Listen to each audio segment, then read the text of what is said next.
Welcome to Breaking News. I bring for you latest news on today. President Donald Trump's proposal to end birthright citizenship, a policy that guarantees that any child born in U.S. soil has guaranteed American citizenship, regardless of the status of their parents, would deny citizenship to children born to undocumented migrants. The move has a political and legal logic. The first is familiar and pernicious, the second novel and flawed. The political logic is simple, announce something beyond the constitutional and political pale. Wait for liberals, including scholars like me, to complain. Then pivot back to the conservative base by blaming the left for its constructionism. This lather, rinse, and repeat cycle is especially useful at moments when there's other bad news to obfuscate. Given that logic, the best approach might be to ignore Trump's child balloon. Yet such proposers, think of the travel ban, have had a nasty habit of bearing fruit under the Trump administration. If such a policy were to go through, it would append countless families and disrupt many lives. Hence, let's consider the proposed legal logic. Trump has brought up ending birthright citizenship before. The president's former Deputy National Security Advisor, Michael Anton, anticipated and argued for Trump's proposal in two recent opinion articles, supplying the legal arguments the president's comments lack. Anton's arguments, however, are strangely weak even on their own terms. I am not an originalist who thinks the Constitution can be boiled down to what the framers believed, but I will accept those terms for the purpose of airing their arguments deeper. The 14th Amendment opens by declaring that all persons born or naturalized in the United States and subject to the jurisdiction thereof are citizens of the United States.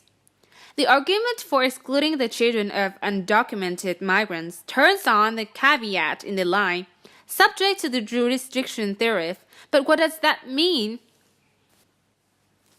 According to Anton, the phrase subject to the jurisdiction of reaches only those children not subject to some foreign power.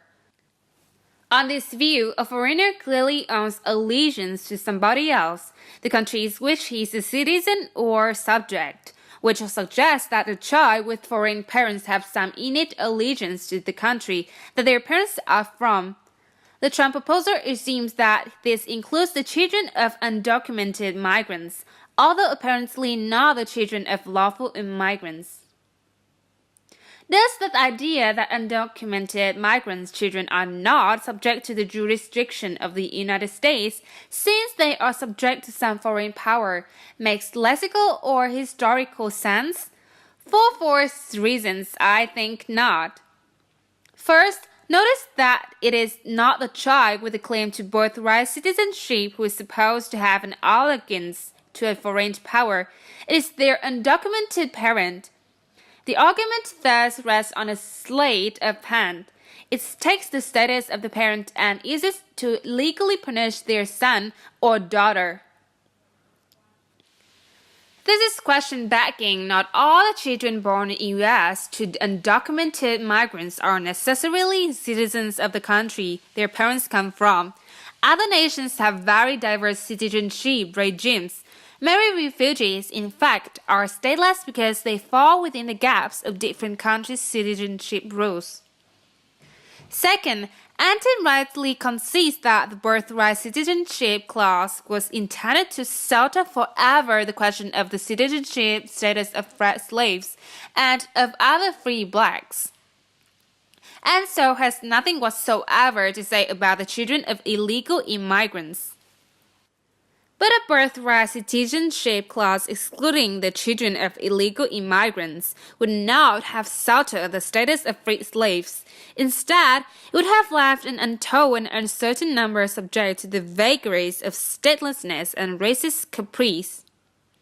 After Congress outlawed the importation of Africans in 1807, slaves continued to be brought illegally across the Atlantic. As the historian Warren Howard was documented, large numbers of slavers operated out of the American powers. In 1859, President James Buchanan even flagged the illegal trade in his annual message to Congress.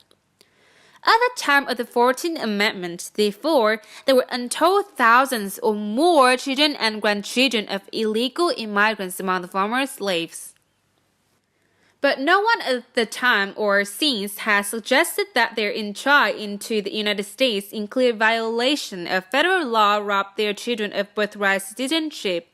At least until now, if the 14th Amendment's birthright citizenship was to have had its intended, and in fact, historical observed effect, it cannot exclude the children of the undocumented.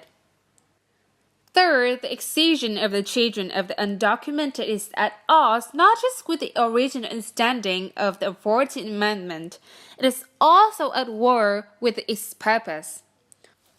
All agree that the amendment repudiated the Supreme Court's infamous Dred Scott decision that opinion excluded blacks from citizenship on the ground that the framers would have considered them a subordinate and inferior class of beings.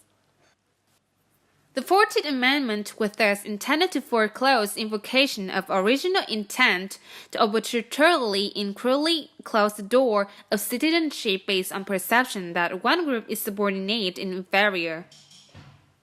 Purposely, Trump's proposal does precisely that. Worse, it imposed no constraint on future Congress's powers to manipulate immigration law to exclude yet other disfavored groups, including lawful permanent residents and unlawfully present immigrants. It thus recreates the status quo that the amendment was meant to repudiate. And this story appears in Breaking News for most on the latest twists and turns around Trump's birthright citizenship proposal. Subscribe and follow us along with more Trump administration policy. And with that, ladies and gentlemen, we have reached the duration of today's program. Thank you for watching.